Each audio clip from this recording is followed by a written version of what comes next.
Chicos, buen día.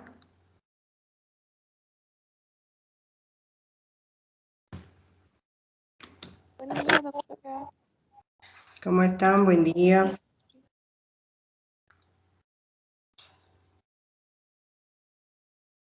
Buen día, doctora. Buen día, chicos. ¿Cómo van con el texto? ¿Ya han logrado tener todos?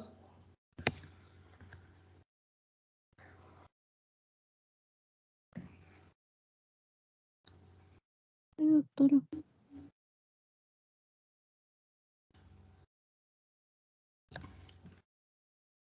¿En qué parte quedamos, chicos, la anterior clase?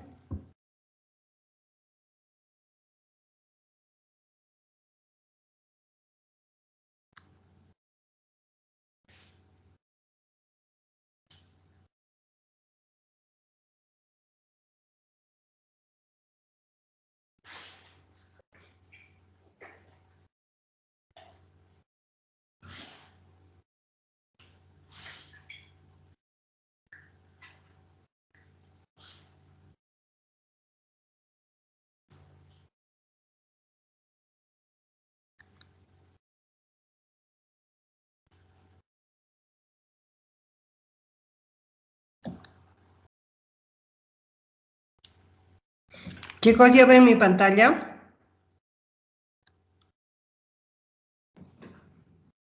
Sí, doctora. Sí, doctora. Listo.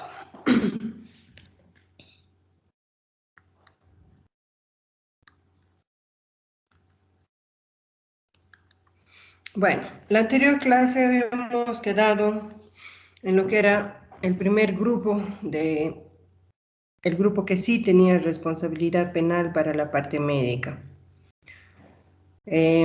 Haciendo un poco de recuerdo, habíamos empezado con lo que era la impericia, que es la falta de conocimiento. Todos los profesionales nuevos atraviesan por esta etapa. Entonces, hay que tener mucho cuidado cuando uno está empezando a hacer sus primeras armas, especialmente en nuestra carrera, ¿no?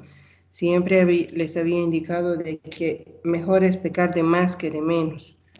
No mandar a un paciente sin los cuidados respectivos, sin, por ejemplo, los laboratorios necesarios. Como les digo, es mejor hacer más que menos, porque después, lamentablemente, nuestros pacientes se nos complican. El otro punto que habíamos visto era la imprudencia, en la cual el profesional sí estaba preparado, sí diagnosticaba correctamente, sí trataba de manera apropiada, pero hace más de lo que tiene que hacer, confiando siempre en su experiencia, ¿no? Entonces nunca hay que ser imprudentes también. Uno debe de, pese a que parece muy obvio toda la situación y que vamos a poderla resolver sin mayor problema, pero siempre mejor es actuar siempre con prudencia. No pensar que todo lo sabemos, todo lo podemos y no se nos va a complicar. Muchas veces esto hace que el profesional pues se meta en tremendos problemas, ¿no? Y ahora con lo que estamos atravesando ahora nuevamente, si ustedes ven, nuevamente el sector médico está en alerta, ¿no? Entonces hay que tener cuidado, no hay que dar motivos ni a las familiares ni a la sociedad. Un profesional debe nomás hacer su trabajo lo mejor que pueda desempeñarse. La negligencia. Acá lo mismo que en la anterior, el profesional está correctamente preparado, diagnostica de manera correcta, trata de manera correcta, pero acá, al revés del anterior, tiene una conducta omisiva, ¿ya? Todos tenemos protocolos en las distintas especialidades, en las distintas patologías que seguir. Y lo único que tenemos que hacer es apegarnos a estos protocolos. Uno debe de hacer lo que tiene que hacer. en cada situación. No más y no menos. Siempre mantenerse en eso. Y de esa manera uno va a evitar meterse en problemas. Habíamos visto de que lo más frecuente, por ejemplo, es no apegarse en la parte quirúrgica de lo que es el recuento de gases, ¿no? Todo el mundo sabe que hay un protocolo para cerrar pared. Entonces lo que tenemos que hacer es eso, cumplir. Cumplir, hacer su recuento de gases, su recuento de instrumentos y punto. Pero aún ahora sigue y sigue y sigue esto. Entonces es algo que se puede evitar, nos podemos evitar volver a intervenir este paciente, porque ¿qué le vamos a decir al paciente? Si es que un instrumento ha quedado olvidado ahí. No hay manera de nosotros poder disfrazar eso, ¿no es cierto? Entonces es volver a operar y obviamente el paciente con toda razón se va a quejar. Todos los postoperatorios, así sean con anestesia local, regional, general, etcétera. Finalmente estamos metiendo una sustancia al cuerpo, ¿no es cierto? Entonces es mejor quedarse un ratito más. Siempre andamos contra el tiempo.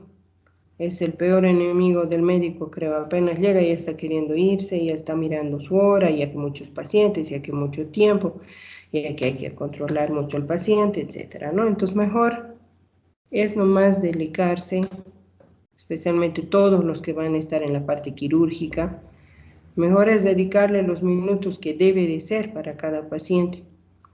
Luego por irte apurado, se te complica la vida. Entonces, ¿para qué? Por eso es hacer lo que uno debe de hacer, no más y no menos tampoco. Y el último de este grupo, que es la inobservancia de reglamentos, en la cual toda institución tiene sus reglas, sus normas. Por ejemplo, una aplicada a ustedes es que ustedes no pueden despachar nunca a un paciente solos, así sea un resfriado. En las guardias, ustedes están bajo la tutela de generalmente los residentes o los médicos generales o los médicos especialistas y sobre todo el jefe de guardia. Entonces simplemente es igual aplicar lo que o las reglas que a ustedes se les va a dar el día que ingresen ustedes al internado, por ejemplo. Nunca un paciente se despacha solo, tampoco nunca pueden abandonar la guardia. El abandono de guardia es sumamente grave. Así la guardia esté vacía, no haya más pacientes ni que estén llegando ni que estén por despacharse, etcétera. Ustedes no pueden irse así, ustedes vivan al frente del hospital, por ejemplo. Ustedes no pueden irse. Generalmente los turnos, especialmente en sectores de emergencia, en hospitales grandes, son o de 12 o de 24 horas, ¿no es cierto? Entonces, el interno generalmente va de 24. Así que ustedes cuando estén asignados a cualquier servicio, deben de permanecer ahí, así no haya pacientes. Ahora, muchas veces en los hospitales grandes, por ejemplo, se les da una habitación donde pueden descansar, pero siempre hay uno o dos que están en emergencia. A medida que va pasando, porque supongo que, por ejemplo, en la época en la cual estábamos nosotros de internos, éramos 12, 15 internos por guardia, entonces nos sorteábamos. Y a medida que iba llegando pacientes, íbamos saliendo, ¿no es cierto? Porque también uno tiene derecho, sí, a descansar un poco, pero cuando uno está de guardia, no es que te vas a echar a dormir todo feliz, ¿no es cierto? Siempre estás ahí, estás descansando, sí, pero con una oreja parada, como se dice, presto siempre a salir. Ahora eso es un momento, uno tiene derecho a descansar un momento, sí, pero cuando uno está de guardia, uno tiene que estar siempre vigilante de que el paciente llega y nosotros inmediatamente tenemos que entrar. Muchas veces te toca estar toda la noche de pie, sí, porque es uno tras otro. Hay guardias que realmente son muy pesadas, especialmente en ginecología, por ejemplo. Ya te toca un parto, ya te toca una cesárea, o ya te toca controlar un parto pretérmino, etcétera, ¿no? Entonces, no es que cuando no hay pacientes uno desaparece. Uno tiene que estar ahí a la mano, o sea, de que ya sea enfermería, ya sea portería, te puedan ubicar. O tu compañero anterior, si ha salido el anterior, tú ya tienes que estar presto a que sabes que va a llegar y que el siguiente paciente es tuyo. Y eso se aplica a todos, ¿no? A todos los de la guardia. Personal de enfermería, anestesio, cirujanos, etcétera. Ahí les he puesto, ¿no? Internos que realizan acciones sin autorización y sin control. Siempre, algún rato ustedes van a asumir ya cargos más elevados, como ser, por ejemplo, un médico de guardia. Y adquieran siempre la buena costumbre que todo lo que se despacha en su guardia, ustedes deban de conocer. ¿Por qué? Porque la responsabilidad penal y la civil va sobre el médico de guardia. Los internos, ¿qué van a hacer? Así despachen solos o no despachen solos, ellos no tienen responsabilidad. ¿Por qué? Porque son gente en formación. En cambio, los jefes de guardia van sobre todos, sobre los especialistas, sobre los internos, sobre los residentes. Y si cualquiera de ese equipo se equivoca o comete un error que puede llegar a complicarse o a denunciarse, etc., el que va a asumir la responsabilidad de primera instancia es el jefe de guardia. Entonces, por eso es que es tan importante que cuando uno es cabeza de una guardia, estés y dejes enmarcado muy bien esto, porque finalmente es tu responsabilidad. Lo mismo pasa con el de enfermería. Hay auxiliares, hay licenciadas, hay una jefa de enfermeras, etcétera, ¿no? Por servicios. Entonces, lo mismo, a todo el equipo se aplica el mismo concepto. Entonces, en todos estos grupos que acabamos de ver, el médico sí ha incurrido, ya sea por no conocer, ya sea porque ha hecho de más o ha hecho de menos o no ha cumplido lo que tiene que hacer. Entonces, en todos ellos, nos pueden hacer la denuncia el paciente y una vez que se compruebe, ya nos encasillarán en alguno de ellos. Como ustedes han visto, no todo es negligencia. Entonces, penalmente nos van a encasillar en alguno de estos tipos penales y quien se va a hacer cargo de esta denuncia va a ser la Fiscalía. Y junto con la Fiscalía vamos a trabajar, ¿no es cierto?, tanto la parte denunciante como la parte denunciada. Y ambos vamos a tener que empezar a dar pruebas testificales, pruebas documentales, pruebas periciales, etc. Entonces, ya en el transcurso del juicio, pues se verá en base a estas pruebas si el médico es culpable o no. Ahora, les había indicado, ¿no?, de que no importa por cuál vía empiece, si por la civil o penal, ambas van casadas. Entonces, la una necesariamente va a derivar en la otra. Por lo tanto, sumado a eso, nos va a venir la responsabilidad administrativa. Entonces, realmente la carga es bastante fuerte cuando hay casos de denuncia de negligencia o de cualquiera de las otras formas penales. El segundo grupo es aquel en el cual, si bien el médico, por su accionar profesional, causa algún mal en el paciente, Este mal no es dependiente del acto médico mismo. Vamos a ver que existen varias circunstancias que van a hacer que haya esta falla, ¿no? Pero no por culpa del médico. Entonces, en estos casos, si bien puede haber una denuncia, etcétera, a través de de las pruebas documentales, etcétera, se puede uno llegar a defender y demostrar que realmente no ha sido dependiente del acto mismo del médico.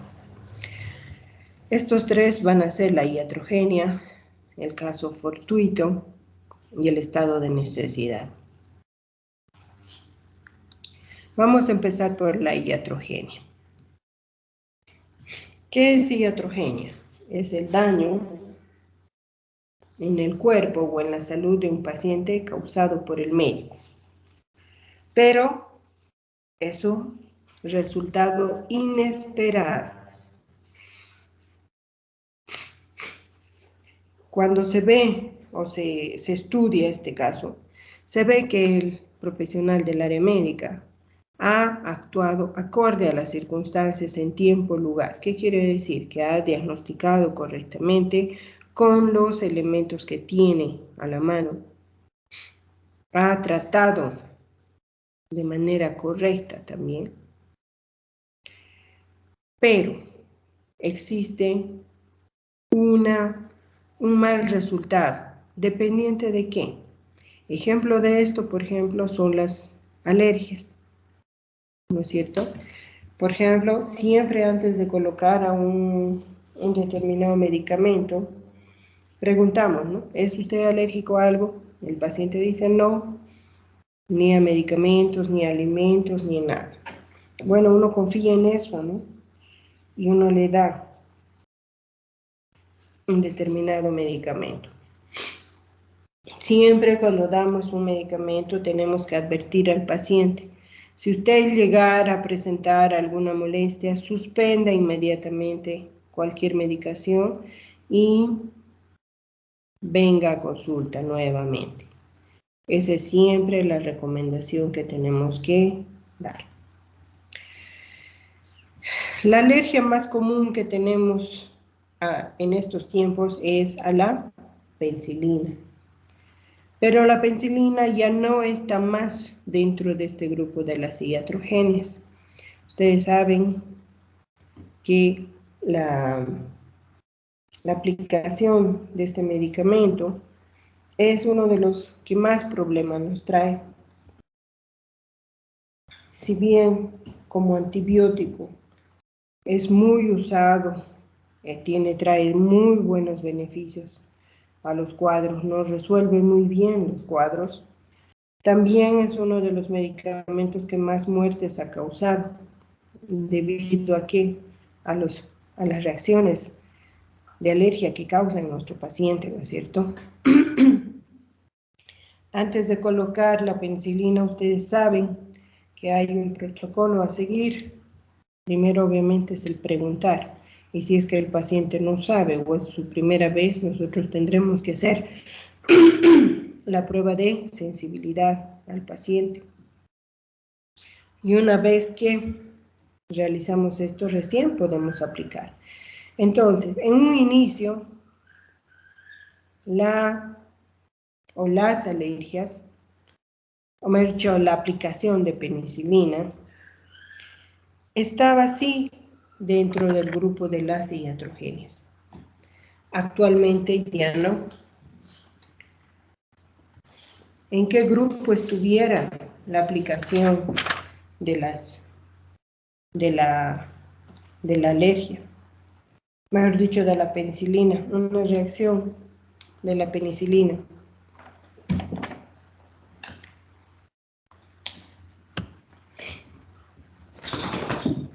Estaría dentro del grupo de las... A ver, chicos, ¿en cuál grupo estaría la aplicación de la penicilina ahora? Ya no dentro de la iatrogenia, sino dentro de la...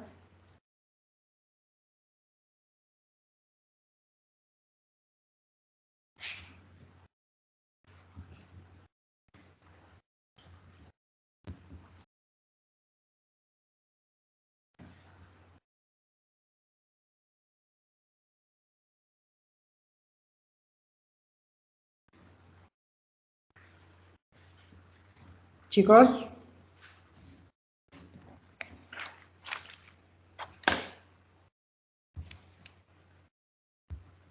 ¿Alguien? Sí, estamos, doctora, solo que no se nos ocurre responder. A ver, pensando, razonando. Hay un protocolo a seguir que no lo hacemos. Estoy hablando de...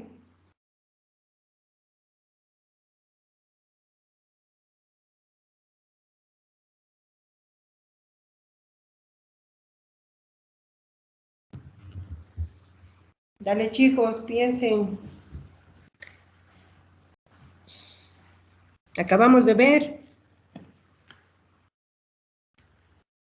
Ustedes están como Dory, con memoria a corto plazo. ¿Qué acabamos de ver? Conductas omisivas. Cuando no hago lo que tengo que hacer. Y la penicilina que hemos dicho, acabo de decirles, ¿no es cierto? Hay un protocolo que tenemos que seguir. Si no cumplimos y damos por sentado y no preguntamos siquiera al paciente si alguna vez le han colocado una penicilina, entonces estamos haciendo una conducta omisiva que estaría dentro de lo que es una negligencia, ¿no?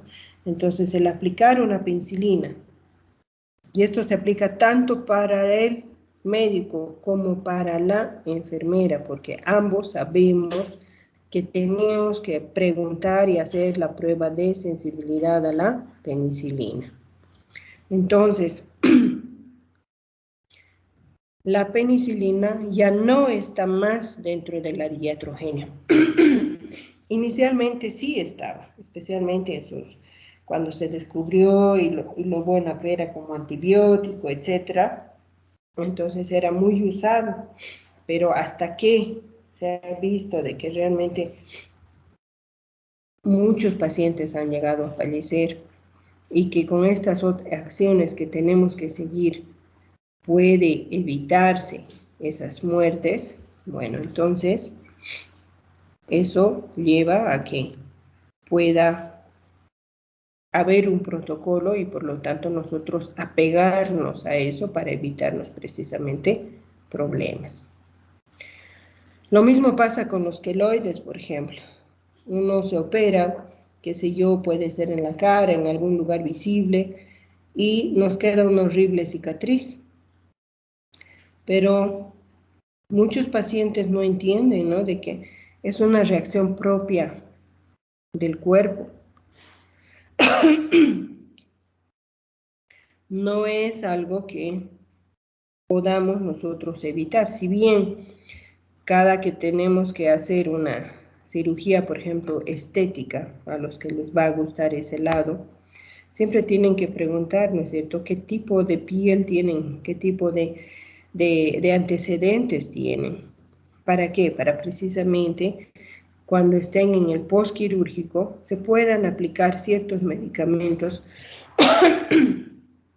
que puedan hacer que estas cicatrices no sean tan marcadas. Pero el paciente debe de saber de que si tiene una mala piel, bueno, pues entonces está en ese riesgo, ¿no?, de formar queloides. Fracturas costales, por ejemplo, en los que hacen RCP.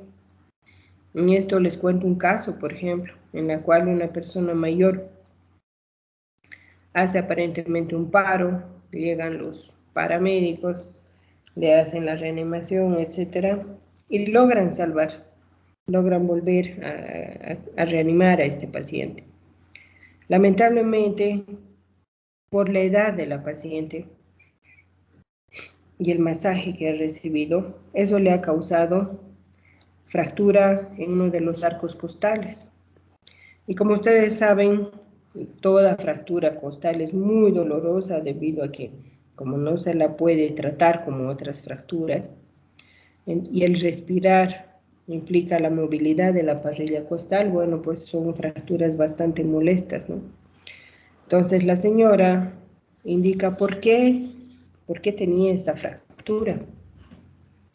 Entonces, a criterio de ella hubo pues una mala acción de parte del paramédico que le hizo con demasiada fuerza, etcétera, y que por eso le causó estas fracturas, y estaba en pos de denunciarlo también al paramédico, ¿no?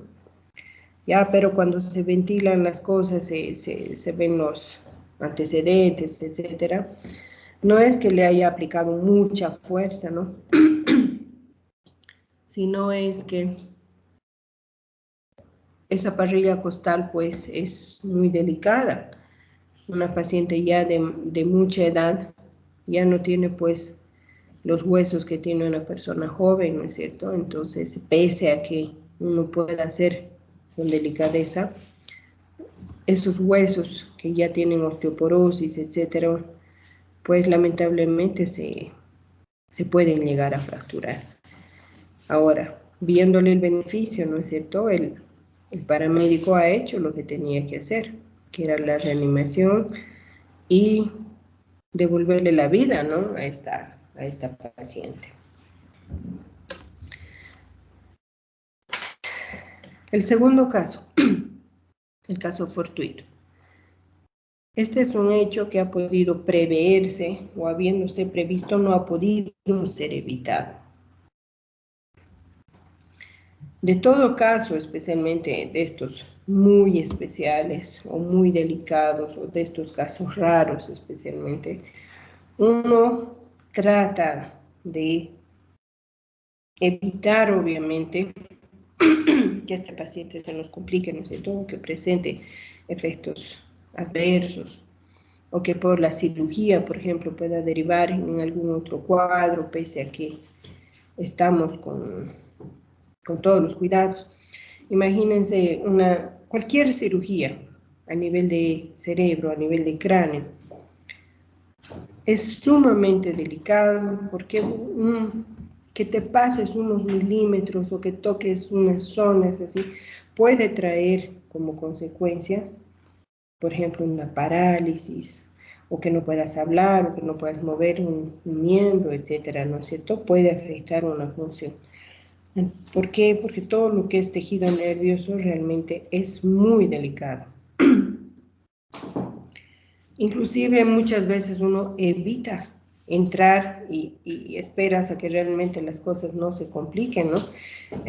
Hace unos días ustedes han debido ver en informativo, por ejemplo, a un muchacho le han disparado, o sea, le han hecho varios disparos y uno de ellos lamentablemente ingresó en cavidad craneal. Pero el proyectil ha ingresado tan profundo y en zonas tan delicadas que los cirujanos han preferido dejarlo ahí, el proyectil. Si bien han drenado la sangre, etcétera, el paciente también se ha recuperado muy bien, han preferido dejar este proyectil ahí y esperar a que realmente el cuerpo lo encapsule y lo deje ahí y no cause mayor problema y no se movilice, etcétera. ¿Por qué? Porque el hecho de que nosotros vayamos y saquemos ese proyectil le va a causar mucho más problema que el que se quede ahí. Entonces siempre uno trata de evitar, de prever estos males, ¿no? Pero a veces lamentablemente no se puede. Y aún habiendo nosotros querido haber tomado esas previsiones, igual se va a dar el caso. Les comento un caso, por ejemplo, en el cual una persona un joven tenía parálisis, mejor dicho, tenía múltiples convulsiones. Se agotó todo lo que es la parte médica de las medicaciones, ya no había más nada que darle en cuanto a medicación. Y el neurólogo le propone hacer una intervención quirúrgica para de una vez parar esto. Porque con cada convulsión realmente se ponía en riesgo la vida del paciente. Se les da todos los efectos contrarios que puedan venir de esa cirugía. Y era decisión del paciente, ¿no? Si someterse o no a esta cirugía. El cirujano ingresa, etcétera, realizan todo el equipo quirúrgico, ingresa y hay un buen resultado en el sentido de que el paciente ya no convulsiona más. Lamentablemente se presenta una parálisis de uno de los miembros superiores. Y la familia, al ver este efecto, realiza lo que es la denuncia por mala praxis, ¿no? al profesional. Cuando se ventilan las cosas en un juicio, se hacen las respectivas peritaciones, etc. Los neurólogos logran demostrar, los neurocirujanos, bueno, en este caso, logran demostrar que su accionar ha sido el correcto, apegado a las normas, de que quirúrgicamente han hecho lo más posible, porque inclusive ellos usaron equipo de última para ese momento en el que era el caso. Y por lo tanto, bueno, el tribunal que estaba ventilando el caso decide de que los profesionales actuaron de manera correcta. Y que lamentablemente, pues, pese a que han querido evitar estas otras y que vean cómo el consentimiento informado también aquí juega un papel sumamente vital, son consentimientos que uno tiene que hacer de manera particular para este paciente. Aparte había la parte de testigos también, que es donde la parte médica advirtió de estos posibles efectos. Entonces, cuando uno documenta muy bien el caso, uno puede estar tranquilo. Obviamente a nadie le va a gustar estar en juicios, ¿no es cierto? Pero cuando uno se documenta muy bien, bueno, pues, y haces lo correcto, entonces uno va con cierta confianza a estos juicios debido a que vos tienes todo el respaldo. Entonces, se había la parte testifical de que se les advirtió a los padres, al mismo paciente, había lo que es el consentimiento informado, los protocolos quirúrgicos, etcétera, la bibliografía que acompañaron, los equipos que han tenido, el equipo médico que participó, etcétera. Entonces, en este caso, no ha habido ninguna repercusión. Y hay un término que ustedes van a escuchar que es el sobreseimiento. ¿Qué quiere decir esto? De que si bien tú tienes como en tu... o sea, si vemos tu historia, digamos, ¿no? Como profesional, sí has tenido un juicio, pero en ese juicio se te ha declarado inocente. Entonces, dentro de las determinaciones que sale de estos, es que te borren todos estos antecedentes. Porque no se olviden, cuando uno se presenta a cargos jerárquicos especialmente, lo primero que te van a pedir es antecedentes del rehab. Y cuando uno tiene denuncias de este tipo, en tus antecedentes, cuando saques, va a salir que tú has estado en caso de negligencia. Entonces, imagínense, cualquiera de ustedes puede optar a un cargo de, qué sé yo, de ministro de salud, de director de hospitales, etcétera, ¿no es cierto? Entonces, cuando son especialmente con convocatoria, siempre te piden antecedentes de rehab. Así que el hecho de tener ya un antecedente ya te inhabilita de por sí.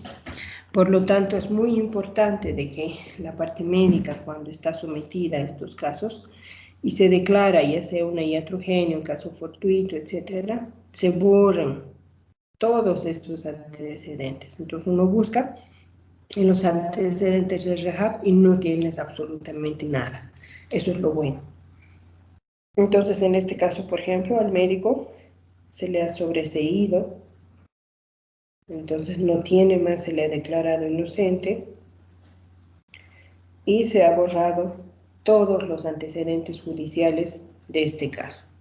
Estás como si nunca hubieses estado en algún problema legal. El otro es el estado de necesidad. Acá la parte médica, dentro de la conducta que va a seguir con un paciente, lamentablemente tenemos que causar un mal para evitar otro mayor. Ejemplo de esto, por ejemplo, son las amputaciones, son el legrado cuando tenemos un aborto, ¿no es cierto?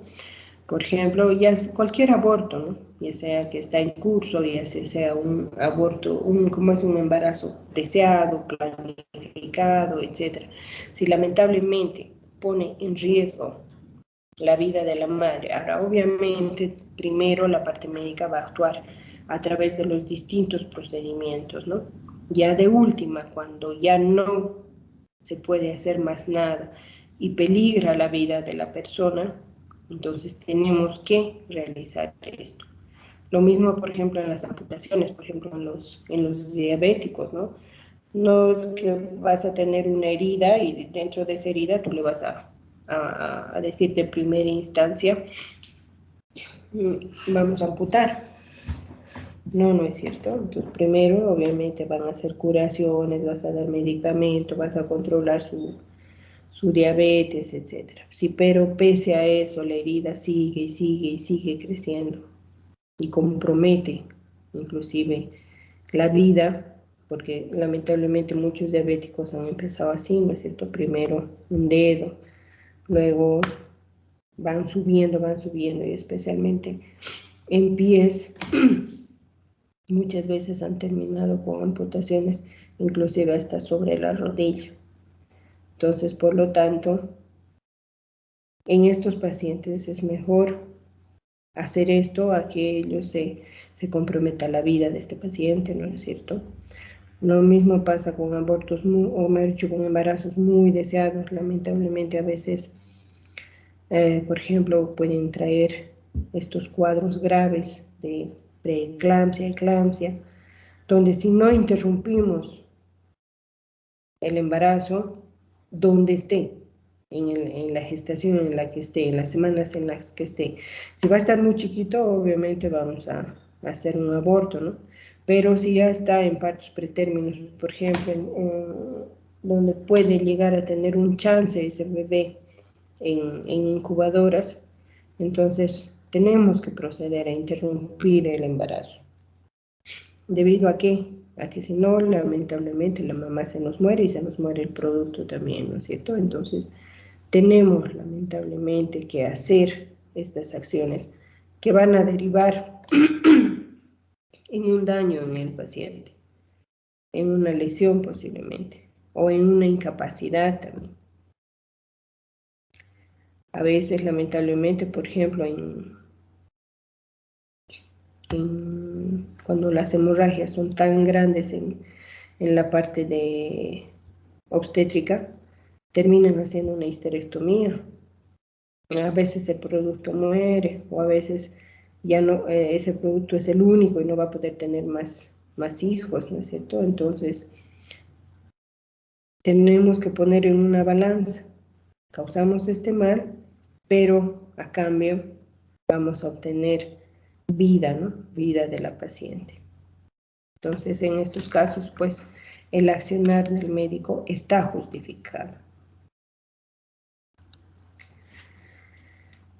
Entonces, hemos visto los dos grupos, unos en los cuales lamentablemente van a caer la responsabilidad administrativa, civil y penal, y otro grupo en el cual el médico va a salir exento de estas situaciones, ¿no? Ahora, no estoy diciendo de que no, en ambos no puedan presentarse en juicios. Van a presentarse y adentro del juicio se va a poder desviar hacia uno o hacia el otro grupo. Entonces, cuando hay una denuncia, les había indicado, ¿no?, de que la justicia va a realizar las averiguaciones y estas averiguaciones van a estar a cargo del o de los fiscales a través de lo que se llama el Ministerio Público, ¿no? Hace muchos años el que era encargado de hacer estas averiguaciones era el juez. Actualmente ya no. se le ha quitado esa responsabilidad y solamente los jueces se dedican a escuchar todas las pruebas y emitir un criterio que pueda ser favorable o desfavorable a la parte médica, ¿no? Pero quien está a cargo de todas estas averiguaciones son los fiscales. Y ambas partes, tanto el paciente como el médico, van a trabajar de la mano con él. Y todas las pruebas que genere un lado se replican al otro. ¿Para qué? Para que los dos estén en iguales condiciones de defenderse. Si el paciente produce una prueba, esa prueba se la tiene que facilitar también al médico. ¿Para qué? Para que el doctor o el médico sepa bajo qué circunstancias se va a presentar esa prueba o qué contiene esa prueba para que él también pueda defenderse. Y lo mismo, la parte médica va a generar otro tipo de pruebas y el paciente también tendrá que conocer. En estos casos, especialmente las pruebas más importantes, podría decirse, pero no las definitivas. Eso siempre quiero que queden bien en claro. Las pericias que se hacen en estos casos, donde hay la parte médica involucrada, si bien son otros profesionales del área los que van a dar criterios, quienes van a juzgar en última instancia siempre son el tribunal. Y este tribunal está compuesto por 3 jueces técnicos y 2 jueces ciudadanos. Ya vamos a ir viendo, cuando hagamos pericia, de que es a este tribunal al cual yo tengo que llegar con mis pericias, con mis investigaciones, y tengo que llegar en un lenguaje que les sea accesible a ellos. Por eso es que las pericias que se presentan o los documentos que se presentan, cuando se los expone, no se los tiene que exponer de manera muy técnica. Para otro médico podrá ser una brillantez lo que tú presentes, pero tienes que ponerte a pensar de que a quienes tienes que impresionar es a ese tribunal, no a los otros colegas. Tú tienes que llegar de manera clara y concreta a ese tribunal que no es médico. Es más, muchas veces ni siquiera bachilleres son los jueces ciudadanos, ¿no es cierto? Entonces son gente que no tiene absolutamente nada que ver con la parte médica y no entienden nada de parte médica. Por lo tanto, mi lenguaje tiene que ser pues acorde a ese tribunal, precisamente para que ellos puedan fallar a mi favor, ¿no es cierto? Y nuevamente recalcarles de que si me encuentran culpable, la vía civil y la vía penal van juntas. La vía civil me va a hacer de que yo pueda subsanar económicamente al paciente, reparar mi falla en cuanto a lo que es la parte económica.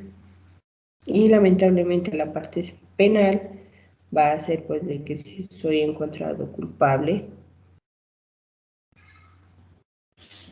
voy a tener que ser detenido, ¿no es cierto? Entonces realmente nuestra situación es bastante delicada. No sé si tienen alguna pregunta, chicos, hasta acá.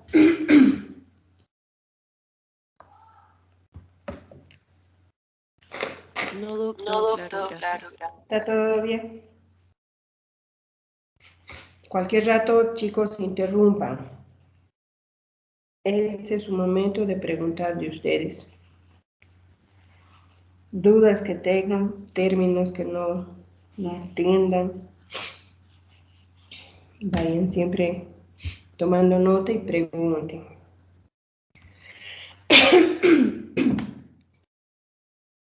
Bueno, dentro de esta línea vamos a ver el capítulo de lo que es la ley 3131. La parte médica. Les he dicho, ¿no? Desde la primera clase que no se maneja sola. Está dentro de lo que es un marco legal en el cual tiene que conducirse.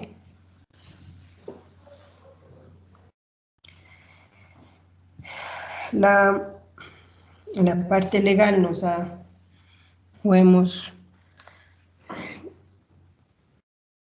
puesto esta ley en la cual absolutamente toda la parte médica debe de moverse. Esta ley es la ley 3131 y que ustedes como profesionales deben de conocer. Ustedes no pueden, una vez que egresen, no pueden jamás decir de que no conocen nada de esta ley, que nadie les ha indicado, etc. Para eso son estas clases, para que ustedes conozcan el respaldo legal en el cual ustedes van a moverse. Entonces, el objeto de esta ley es regular el ejercicio profesional.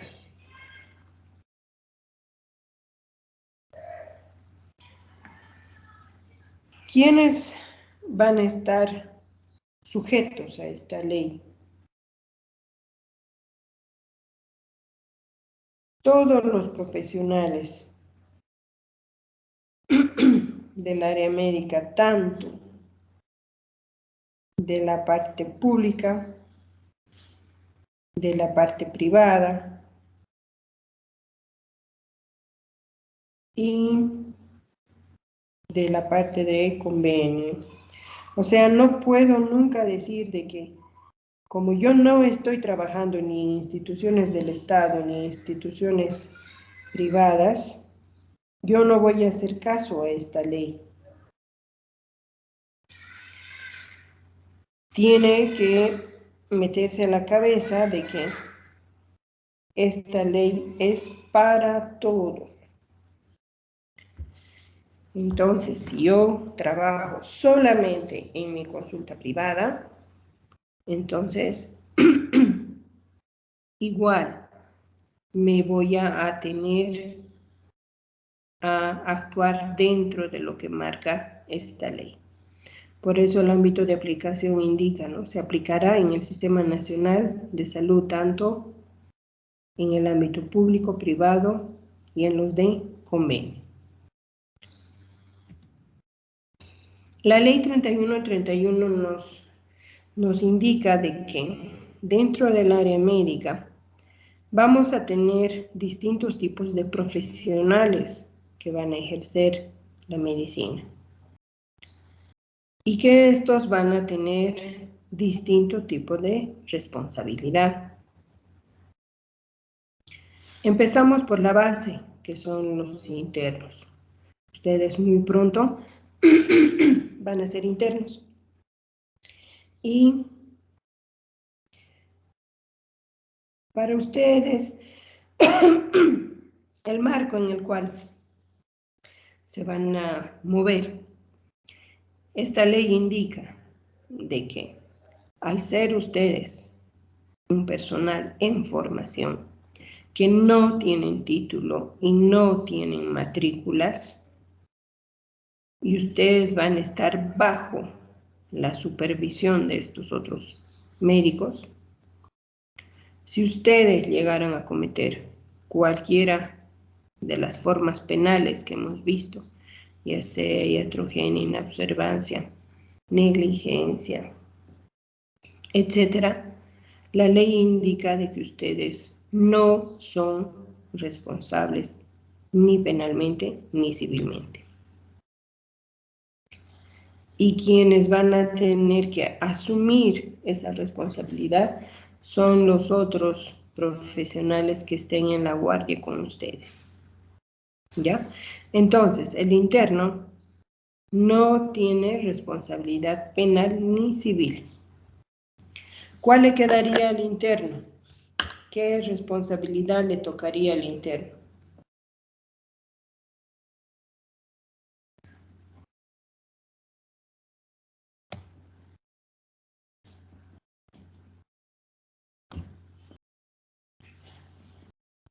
Chicos, ¿cuál le toca?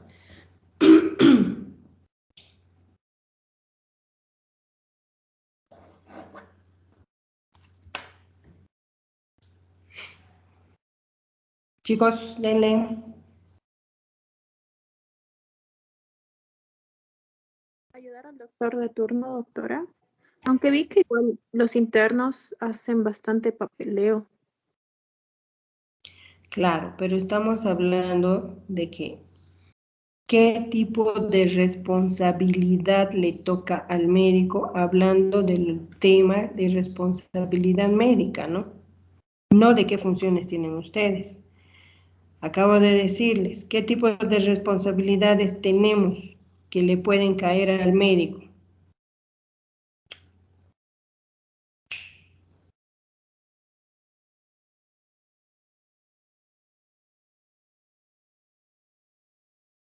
¿Ser acusado por negligencia, doctora?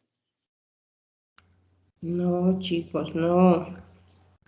¿Qué tipos de responsabilidades hemos visto hace unos momentos? Acá está, ¿no? Tipos de responsabilidades. Civil, administrativa, penal. Entonces, ¿qué acabo de decirles?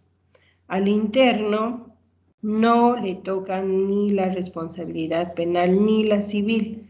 ¿Debido a qué? A que no es un profesional todavía que tenga matrícula y tiene título, ni tiene título.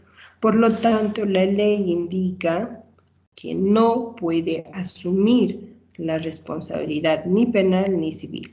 Por lo tanto, ¿cuál le quedaría al interno? ¿Qué responsabilidad sí le tocaría al interno?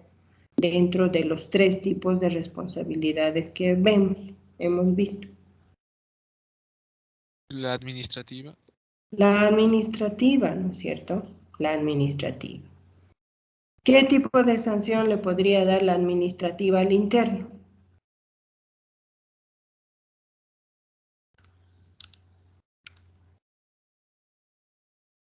¿Cuáles podrían ser estas sanciones?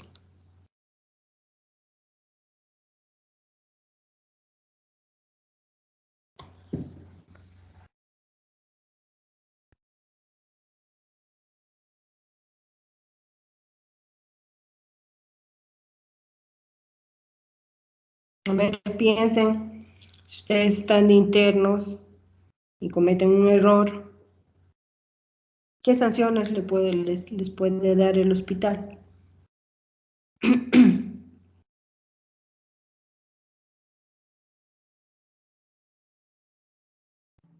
Suspensión.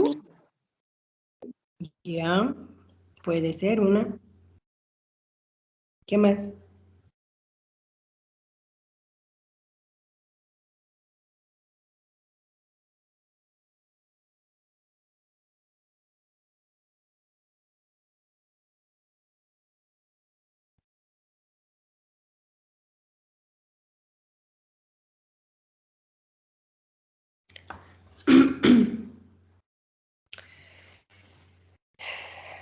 No me están leyendo, chicos. La próxima clase, antes de empezar o al medio, voy a agarrar y de canto con lista voy a empezar a preguntar. No puede ser de que ustedes no puedan responder estas cosas básicas que estamos hablando. Les estoy viendo demasiado dormidos, demasiado perezosos, muy poco participativos. A ver, piensen pues, chicos, un poquito, ¿qué les podrían más decir el hospital a ustedes? ¿Qué tipo de sanciones se les puede dar o no les pueden dar, tal vez?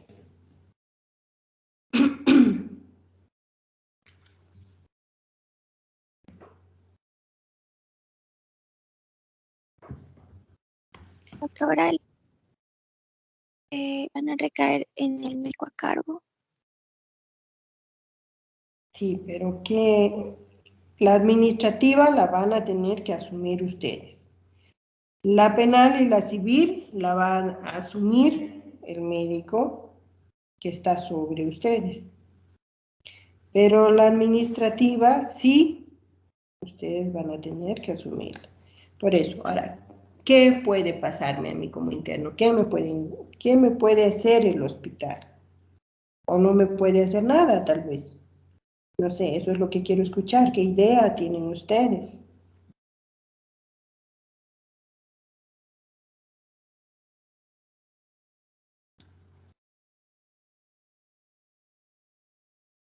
Doc, creo que generalmente los castigos son hacer más días de turnos. Podría ser, puede ser. Generalmente, por ejemplo, cuando son solo a nivel interno, ¿no? Sin que se entere nadie de estos casos afuera. Estamos hablando siempre de casos en los cuales puedan ventilarse en juicios, ¿no es cierto? Y el interno ha cometido una falta terrible, por ejemplo. Entonces, si son casos simples, como en que ustedes han desobedecido algo o han hecho algo que no, o un procedimiento que no estaban autorizados, etc. Como la compañera decía, ¿no? Pueden castigarte haciendo doble turno o los fines de semana, etc. Eso es posible. Pero ya en casos un poco más graves, por ejemplo, pueden suspenderte un rote, por decirles, si ustedes estamos rotando en ginecología y la falla que ustedes han tenido es grande, puedo suspenderte ese rote de ginecología y ponerte de sanción de que cuando sea el próximo internado, bueno, ahí vas a repetir. Entonces eso les perjudica terriblemente, ¿no? Imagínense no graduarse ese año y tener que volver a hacer todo un rote. O puedo también suspenderte definitivamente, dependiendo de la gravedad del hecho, ¿no? Entonces vas a estar como si todo tu internado no lo hubieras hecho y te quedas en quinto año. Entonces, ¿puedo expulsarte de mi universidad también? Sí. Entonces, imagínense si de acá de Univalle a ustedes les dan esa sanción, ¿no es cierto?, de expulsarlos.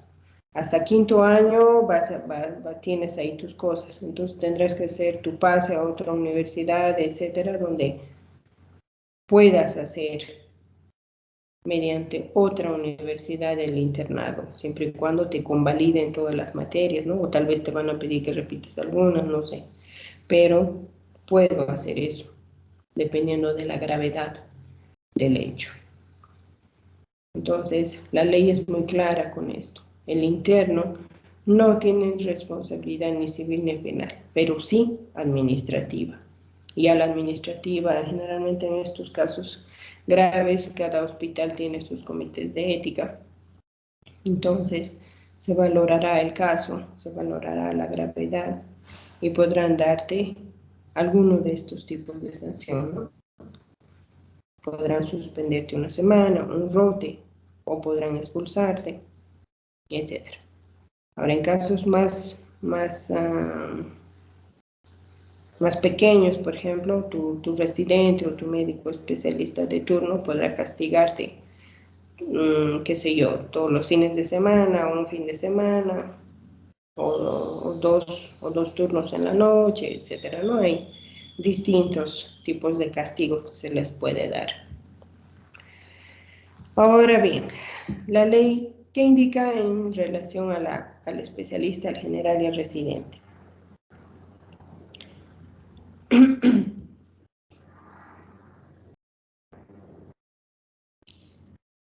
Para el general y para el especialista, ambos tienen título, ambos tienen matrículas ya tramitadas en sus respectivos colegios. Por lo tanto, la ley es clara. A ambos les toca lo que es la responsabilidad civil, penal y administrativa.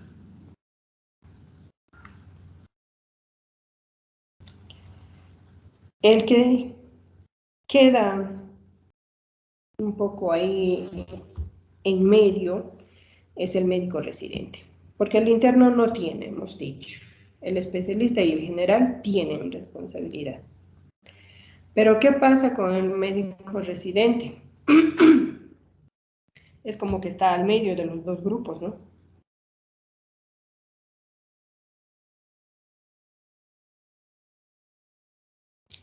¿Por qué? ¿Por qué está al medio? Porque si bien para ser médico residente eres un médico general que ya tienes título de médico general, tienes matrícula, pero también eres una persona que está en formación, ya sea de primero, segundo, tercer año, para formarte como un especialista. Entonces, la ley en estos casos es un poco ambigua. No dice de manera clara que si vas a asumir la penal y la civil. Muchos abogados, cuando los residentes están involucrados, van por ese lado, ¿no? De que él ya es un médico en formación, por lo tanto se supone que pueda asumir esta responsabilidad. Pero también otros alegan de que como está en formación y no tiene la capacidad de ser ya o de tomar las decisiones como las hubiera tomado un especialista, entonces se tiene esa excusa, ¿no? Y se dice de que todavía está en formación, por lo tanto no debería de hacerse cargo ni de la civil ni de la penal. Ahí hay una especie de vacío, se podría decir, donde de acuerdo al caso, de acuerdo a los abogados, es que puede llegar a darse este tipo de responsabilidad. Y les cuento un caso para que ustedes vean acá de Cochabamba, del Hospital Viedma específicamente. En ginecología ha pasado el caso de que llega una cesárea y generalmente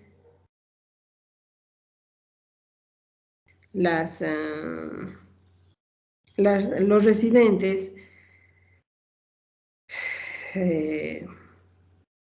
recepcionan, ¿no? A este caso. En la maternidad, por ejemplo, las cesáreas son de todos los días, son como los partos, ¿no? Bastante frecuentes. Y por lo general son los residentes los que se hacen cargo, ya ni siquiera comunican al médico de guardia, o si acaso comunican, pero el médico de guardia les deja resolver. Entonces, en cada guardia, por ejemplo, siempre están un R1, un R2 y un R3. Entonces, generalmente el R3 es el que entra y el que se hace ayudar, o entra el R3 y el médico de turno, etcétera, ¿no? Pero son cosas no complicadas dentro de la profesión de ginecología, ¿no es cierto? Dentro del diario vivir de un ginecólogo. Entonces, muchas veces ni siquiera se entera el médico de guardia de que ha habido 2, 3 cesáreas, digamos, ya después nomás ya se le comunica. No son de alta complejidad. Entonces, en el caso que les cuento, entra una cesárea, aparentemente todo normal, y entran el R3 y el R2. Era en tarde-noche,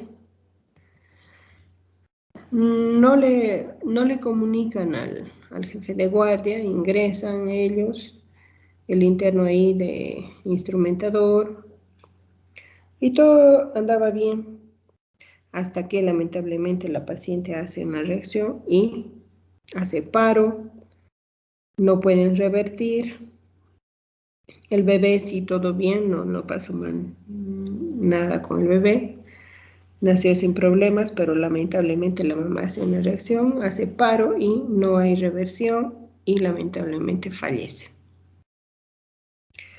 En esos casos, ya cuando se estaba complicando el caso, es que dan aviso al jefe de guardia. El jefe de guardia baja y lamentablemente pues ya la paciente estaba fallecida, ya no hay más nada que hacer.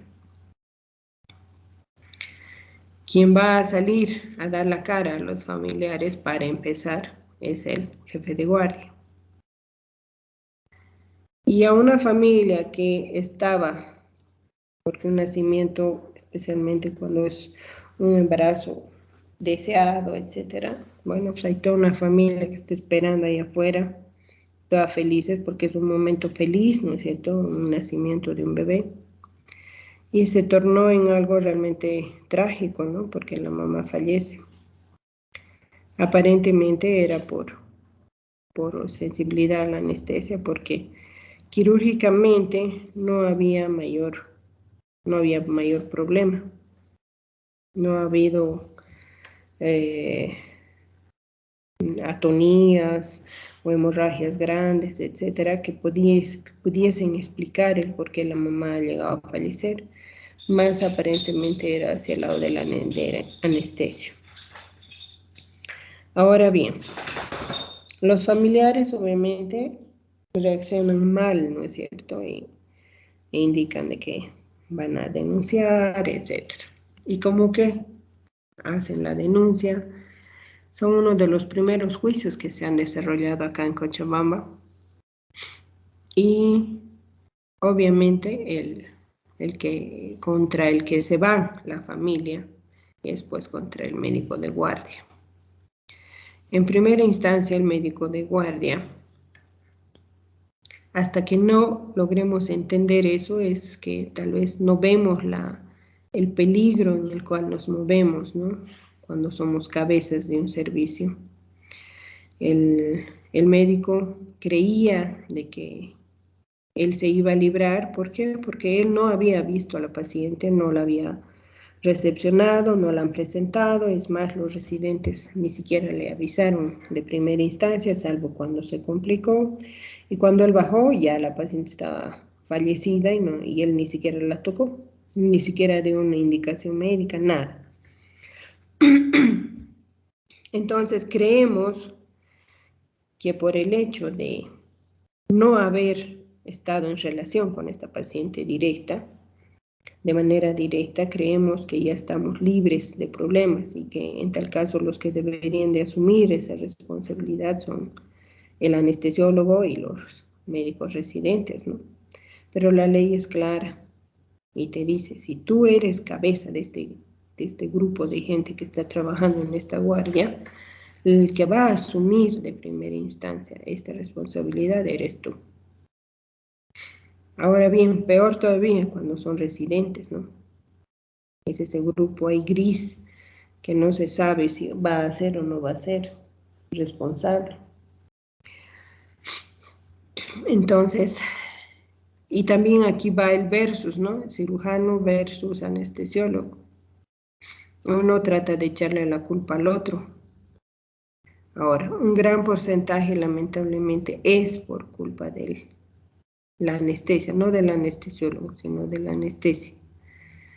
Ahora también los anestesiólogos ahí tienen que ver, ¿no?, tal vez de no usar ciertos anestésicos o de combinar, etcétera. Ellos ya va la práctica de cada uno de ellos para tratar de evitar estas reacciones, ¿no? Y de ser también rápidos en las reacciones cuando hacen paros, etcétera. Bueno, al final el juicio se le encontró culpable al médico. se le dio menos de 3 años, lo cual de sanción, ¿no? Debido a todos los atenuantes, etcétera, lo que se vio que si bien el anestesista ha hecho lo que tenía que hacer, ha habido una mala reacción del paciente, etcétera. Entonces se han visto muchas atenuantes para este caso, y la sanción que se le dio al médico fue de, por decirles, 2 años y 360 días, 359 días, digamos, ¿no? Que hacen menos de 3 años.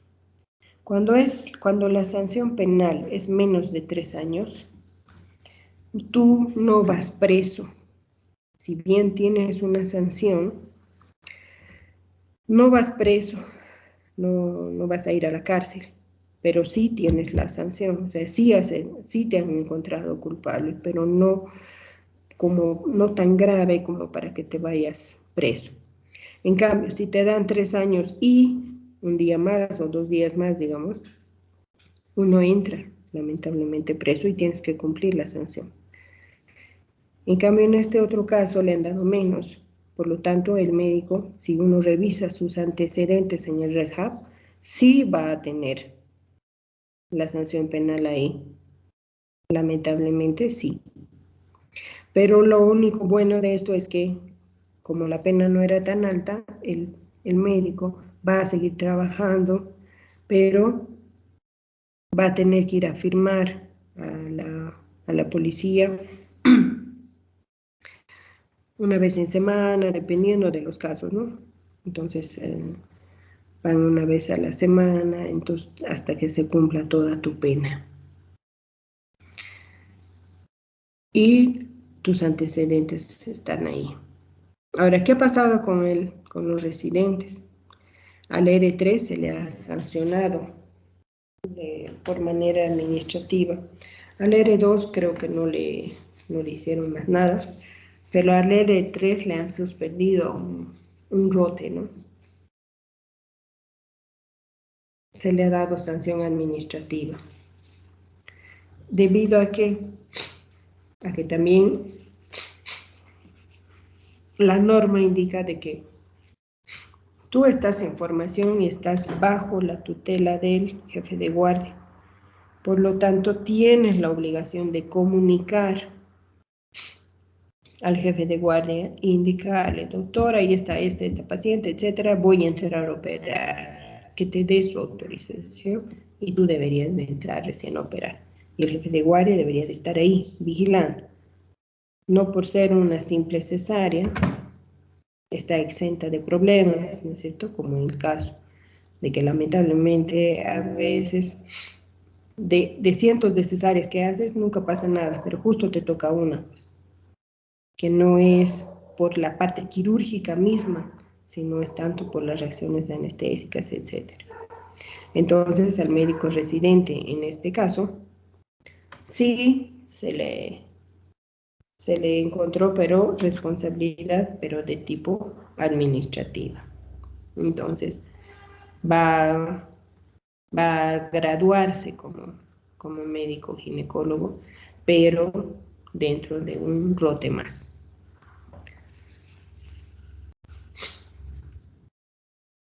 Ahora bien, la ley también indica de que tenemos que estar dentro de una entidad colegiada, ¿no? O sea, debe de haber los colegios.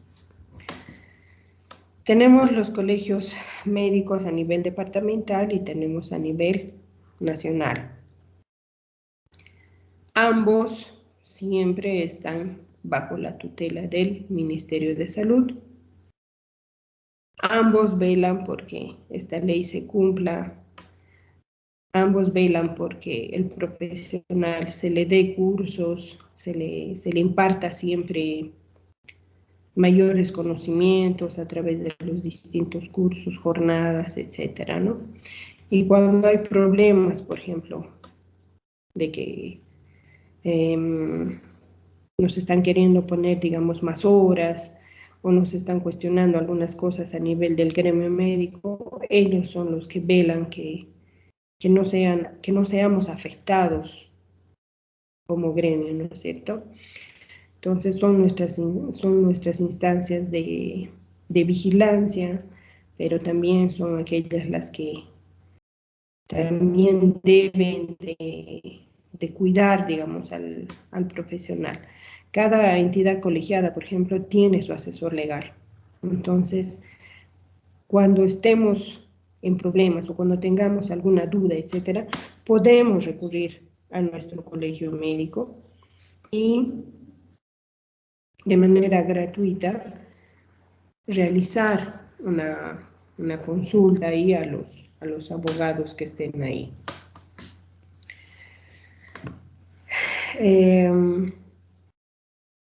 Ambos, o sea, los colegios departamentales y el Colegio Nacional, siempre tienen que regirse a las leyes, a las normas que rigen a nivel del país. Y como les dije hace un momento, están siempre bajo la supervisión del Ministerio de Salud. No son tampoco entidades autónomas, ¿no?, que puedan hacer y deshacer, no. Siempre están bajo el Ministerio de Salud. Ahora, a través de los colegios también se ocupan de cuidar que cuando haya convocatorias, por ejemplo, sean lo más transparente posibles. Ellos ayudan dentro de lo que es el poner requisitos, el controlar que esos profesionales estén correctamente formados. Por ejemplo, si yo me he ido al exterior y quiero presentarme, qué sé yo, me he formado como endocrinólogo y quiero presentarme a una convocatoria en un hospital público como endocrinólogo también, que están llamando a convocatoria, el colegio médico tiene que garantizar que yo he cumplido con todos los requisitos, primero de formación, segundo de convalidación, apto para presentarme a esta convocatoria, ¿no? Entonces, las entidades colegiadas están para eso. Ahora, también han sido objeto de críticas también. A nivel del nacional, por ejemplo, no sé si ustedes recuerdan, hace algunos años, el gobierno ha indicado de que no debería de existir más estos colegios debido a que solo piden plata, etcétera, ¿no? Y empezó con el colegio de abogados. Ellos, actualmente, el colegio de abogados o todos los profesionales que salen de la universidad, por ejemplo, la obligación de colegiarse. Para obtener sus matrículas también, el gobierno ha indicado de que pueden ir al Ministerio de Justicia allá en La Paz, ahí tramitar de manera gratuita sus matrículas y con eso ellos estarían habilitados para ejercer en el país. Lo mismo es hacer con el colegio médico, ¿no? Por ejemplo, ahora si tú quieres, vas y aportas cada mes, ¿no es cierto?, para estar regularmente inscrito dentro de nuestro ente. Pero si no lo haces, en cambio antes era obligatorio, inclusive a todos los profesionales del área de los hospitales del Estado, por ejemplo, se les descontaba directamente el monto para el colegio. Entonces ellos siempre estaban al día. Ahora, los colegios tienen una manera de presionarte a que tú hagas eso, ¿no? Y es que, por ejemplo, cuando haya convocatorias, si tú no estás al día con tus obligaciones, ellos no te dan la certificación de que tú eres determinado profesional, o si quieres presentarte a algún cargo, etcétera, y te piden que presentes algo legalizado por tu colegio, no te lo van a hacer si es que tú también no estás ¿cómo se dice?, al día con tus aportes, ¿no? Entonces, ahora, ¿por qué piden esto los colegios? Indican de que es para estas cosas de organizar cursos, de traer profesionales, etcétera, ¿no? Eso es lo que tenemos a nivel departamental y a nivel nacional. Ahora bien, la ley 3131 también nos indica de que es obligatorio del profesional médico contar con matrículas, tanto del Ministerio de Salud como del Colegio Médico de tu ciudad. Sin estos dos matrículas, tú no puedes ejercer legalmente la carrera. También nos indica de que toda la parte médica está sujeto a elaborar documentos médicos que tienen carácter oficial. Ahora, no todos manejamos todos estos documentos, ¿no es cierto? Hay gente que, por ejemplo, ¿cómo se llama esto? El certificado de nacido vivo. Si yo no soy ginecólogo o no estoy como médico general en un centro en el cual no se atiende partos, obviamente no voy a tener este certificado, ¿no es cierto? Entonces, en todo lugar o en todo de nuestros niveles, primero, segundo, tercer nivel de nuestros hospitales, o postas también, en el área rural, por ejemplo. Si tú atiendes partos, entonces tú tienes que tener el certificado de nacido vivo. Pero, por ejemplo, si yo soy traumatólogo, nunca voy a estar en relación con este documento, ¿no es cierto? Entonces, cada uno de estos documentos se exige de manera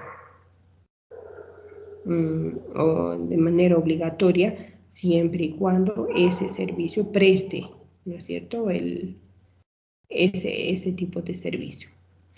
Ahora bien, de estos, más allá de que seamos de primer, segundo, tercer nivel o seamos postas, hay un documento que nos es común a todos, y seamos de la especialidad de que seamos, todos tenemos cuando atendemos a un paciente que hacer una historia clínica, no importa en qué nivel. Es tal vez el documento más importante y que todos, en común que se podría decir, ¿no? A todas las especialidades, a todos los niveles de hospitales, etcétera. Entonces, donde atienda a un paciente es donde tengo que generar una historia clínica. Y la ley te dice eso, de que tú no tienes excusa para no haber elaborado la historia clínica. Muchas veces los profesionales del área privada no tienen o son muy escuetas sus historias clínicas. Y la ley te dice, no importa dónde estés trabajando, público, privado, convenio, tú atiendes paciente, debes de generar el documento más importante, que es la historia clínica. El consentimiento informado, los certificados médicos, los certificados de defunción, etcétera. Cada uno de ellos vamos a ir viéndolos de manera particular cuando hagamos documentos médico-legales. Otros documentos igual de importantes son el informe pericial, las interconsultas, las epiquistas, estos oficiamentos. Nuevamente les repito, ¿no? Cada uno acorde al servicio en el cual vamos a prestar nuestro trabajo, ¿no? Ahora bien, para ejercer legalmente, la ley indica de que tengas título en provisión nacional, el diploma académico, las 2 matrículas, las colegiaturas, ¿no es cierto? Uno de las matrículas no las va a dar el Ministerio de Salud y la otra no las va a dar el colegio de la ciudad en la cual vivimos. Acá en Cochabamba, por ejemplo, Quillacollo tiene su propio colegio médico, entonces los que son de esos lados, por ejemplo, también pueden ir a matricularse ahí, O si prefieren, lo hacen también en el colegio médico, ¿no? Cuando ustedes van a terminar la carrera y van a hacer una especialidad en el exterior, ustedes deben de fijarse de que esta especialidad que la van a hacer en el exterior cumpla con la carga horaria, cumpla con todos los requisitos que el colegio te va a exigir para cuando tú quieras convalidar ese título acá. Hay muchos cursos en el exterior que tienen el título de especialista en, por decirles, ecografía, ¿no es cierto? Pero cuando tú quieres venir acá a Bolivia y quieres ejercer como especialista en ecografía, el colegio médico te dice no cumples ni la carga horaria, ni lo cumples el pénsul, etc. Entonces, cuando ustedes van a elegir una especialidad, tengan siempre presente de que los primeros datos que ustedes obtengan para ir a buscar afuera, lo tienen que sacar de su colegio. Ustedes tienen que ir y decirles, quiero estudiar anestesio, quiero hacer anestesio. ¿Cuánto de carga horaria debo de tener a nivel de, qué sé yo, quiero irme a Brasil? En Brasil, ¿qué sistema voy a agarrar? O en Argentina, por ejemplo. Y les cuento un caso, por ejemplo, que ha pasado hacia el lado de la Argentina. Eso me tocó ver de cerca cuando yo fui a hacer la especialidad allá. Hay dos sistemas, el sistema de residencia y el sistema de concurrencia. El de residencia es parecido al nuestro, 3 años, dedicación exclusiva, sábados, domingos, ¿no? De lunes a domingo, con paga. En cambio, el sistema de concurrencia es sin paga, pero son 4 años, pero te dejan libre los fines de semana. O sea, solamente van de lunes a viernes. Dedicación exclusiva también de lunes a viernes, ¿no? ¿Por qué hace esto el sistema de concurrencias? Como no te paga, te trata de liberar fin de semana para que tú puedas tener algún ingreso económico y poder trabajar, ¿no? Entonces, cuando los que han egresado por el sistema de concurrencia, igual como especialistas en lo que ustedes quieran, gineco, dermato, etcétera, han retornado al país para hacer sus papeles y querer trabajar aquí como especialistas, el colegio médico les ha rechazado. ¿Debido a qué? A que la carga horaria y el pénsul y la forma de trabajo que tiene el sistema de concurrencia no está avalada por el colegio.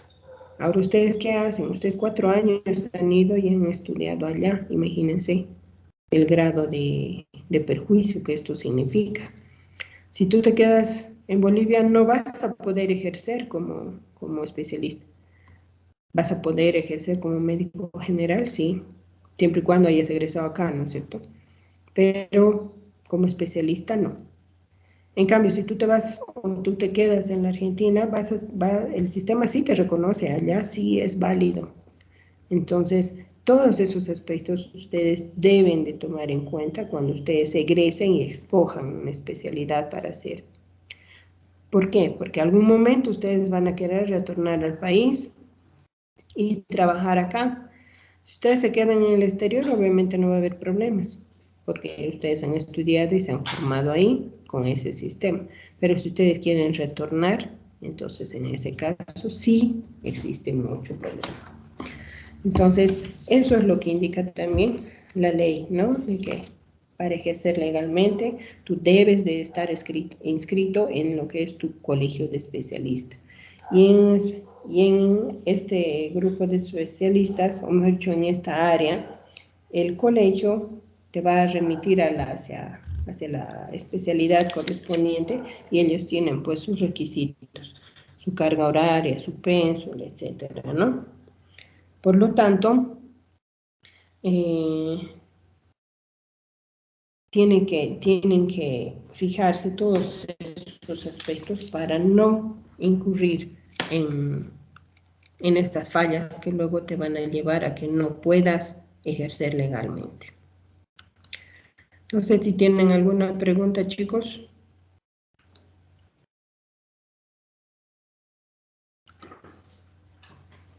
¿Ninguna? Todo ¿Todo claro, bien? doctora. No, doctora. Ya.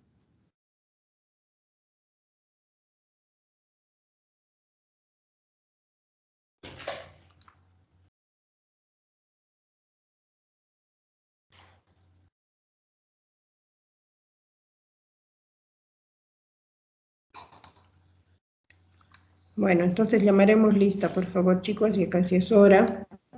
Aguirre.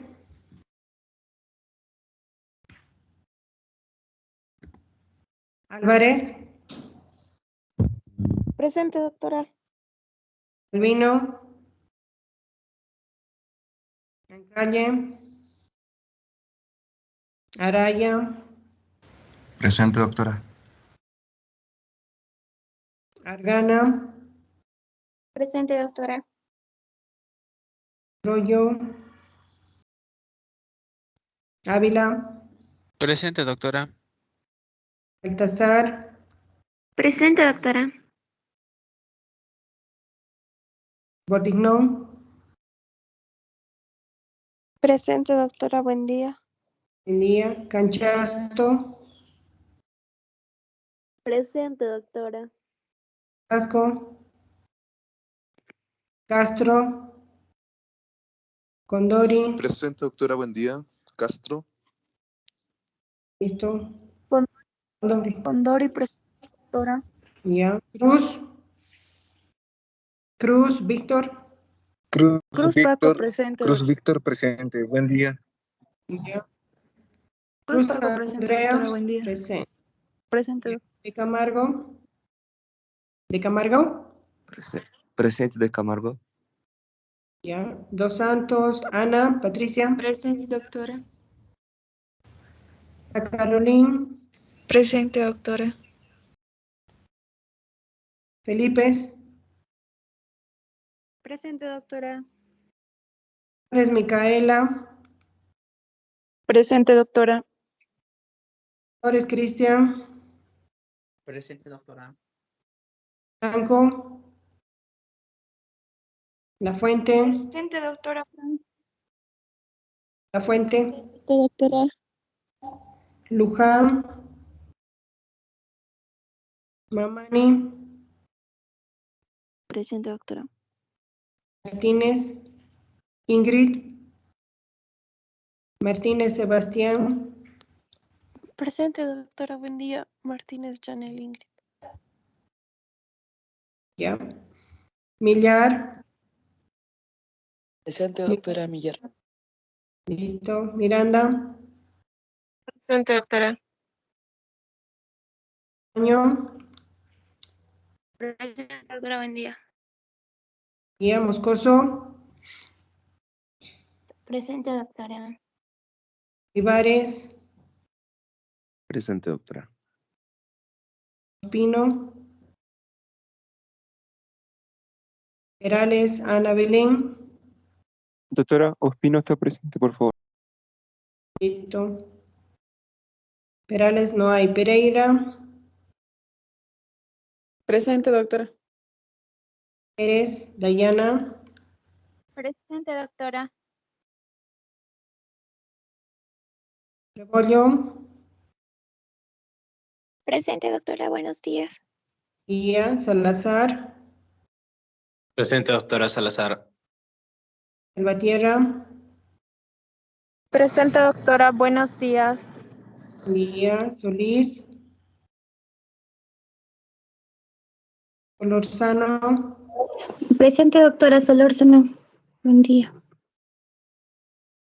Mendía. Torrico. Valenzuela. Vargas. José Manuel. Presente, doctora. Vargas Florencia. Presente, doctora. Priscila. Presente, doctora. Ruel. Damaris. Villarroel, Presente, Pía, doctora. Presente, doctora. a las Doctora 2. Valenzuela, Sí, no la doctora, escuché muy bien. Se gracias. escuchó cortado. Valenzuela, Valenzuela Bastián, listo. presente, doctora. Ya, Zapata, Zárate. Presente, doctora, buen día. Bien. Listo, chicos. Nos vemos entonces el próximo sábado.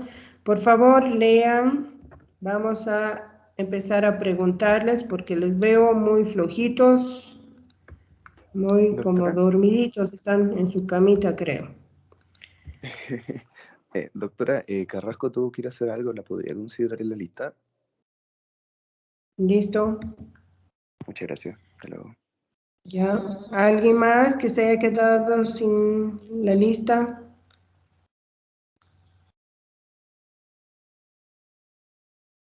Listo, chicos. Entonces, la próxima clase nos vemos. Lean, por favor. No se estén dejando porque los parciales luego se nos vienen encima y no están leyendo. Listo, chicos. Que tengan un buen fin de semana. Nos vemos el próximo sábado. Nos vemos, doctora. Hasta luego. ¿Listo? Hasta luego, chicos. Hasta luego, doctora. Hasta luego. Chao, Hasta doctora. luego. Chao, chicos.